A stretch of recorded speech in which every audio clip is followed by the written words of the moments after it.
بسم اللہ الرحمن الرحیم الحمدللہ رب العالمین والصلاة والسلام علی سید الانبیاء والمرسلین۔ 30 جولائی بروز اتوار سینٹ آف پاکستان کا سیاہ ترین دن ٹھہرا،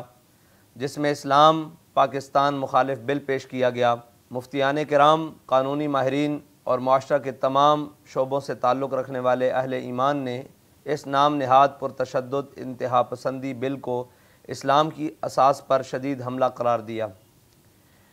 کفر کے ایجنڈے کی تکمیل کی خاطر اسلام کو پرتشدد انتہا پسندی سے جوڑ دیا گیا،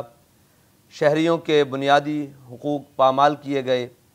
انسانی حقوق کی سنگین خلاف ورزی کی گئی،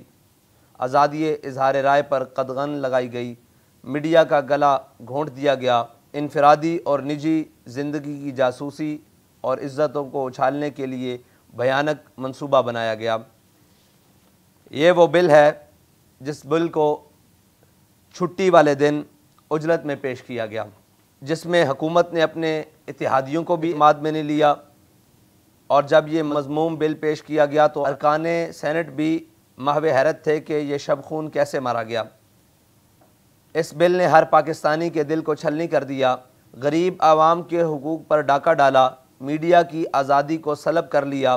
اور قادیانیوں کو مسلم قرار دینے کی کوشش کی گئی۔ وہ شہری جو اپنے حقوق کی آواز اٹھانا چاہتا ہے،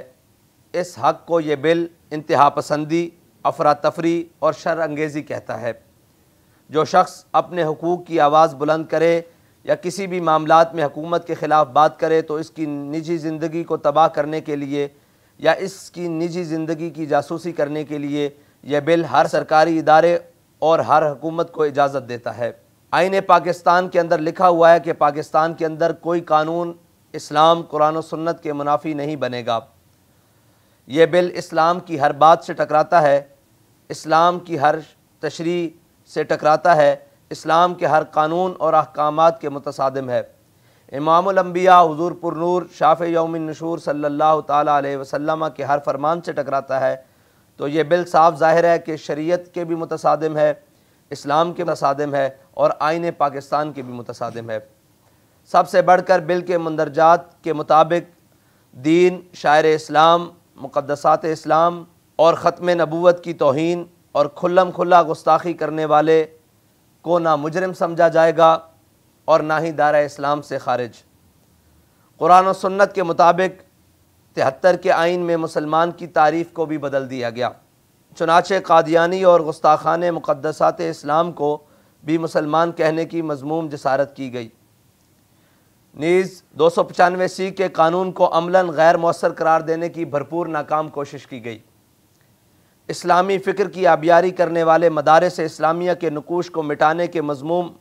عزائم جیسے بدترین کفر کے ایجنڈے کو شامل کیا گیا۔ تحریک لبیک پاکستان اس اسلام مخالف بل کی شدید مذمت کرتی ہے اور کفر کے تمام منصوبوں کے خلاف ہمیشہ میدان عمل میں ہے،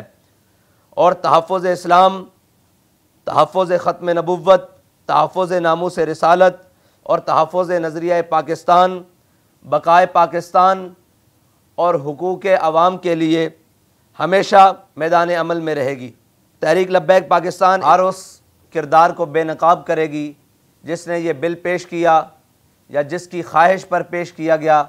یا جو اس پر خاموش تماشائی یا خاموش حامی رہے۔ انشاءاللہ تحریک لبیک پاکستان اس کو بے نقاب کر کے عوام کے سامنے لائے گی۔ اس بل کے ظاہری و پوشیدہ کرداروں کو اور کفر کے اعلی کاروں کو یہ پیغام دینا چاہتے ہیں کہ انشاءاللہ اسلامیان پاکستان تحفظ اسلام کے لیے، تحفظ پاکستان کے لیے اور حقوق عوام کے لیے اپنے آخری خون کے قطرے تک قربانی دینے کے لیے تیار ہیں، اور اگر کسی بھی غیر ملکی ایجنٹ کو اور کسی بھی غیر ملکی اشارے پر چلنے والے کو یہ غلط فہمی ہے کہ پاکستان کے اندر اسلام کی اساس کو مٹا دیا جائے گا یا پاکستان کے آئین کو ختم کر دیا جائے گا یا جس مقصد کے لیے پاکستان کو بنایا گیا یا جس مقصد کے لیے پاکستان لیا گیا اس کو ختم کر دیا جائے گا، یہ اس کی ایک خام خیالی ہے۔ انشاءاللہ جب تک پاکستان میں امام الانبیاء صلی اللہ تعالیٰ علیہ وسلم کے عشاق بستے ہیں اور اپنے وطن سے محبت کرنے والے پاکستانی رہتے ہیں، اس آخری سانس تک تحفظ اسلام کے لیے، تحفظ پاکستان کے لیے اور عوام کے حقوق کے لیے انشاءاللہ میدان عمل میں رہیں گے. لبیک یا رسول اللہ لبیک، لبیک لبیک یا رسول اللہ لبیک، لبیک لبیک یا رسول اللہ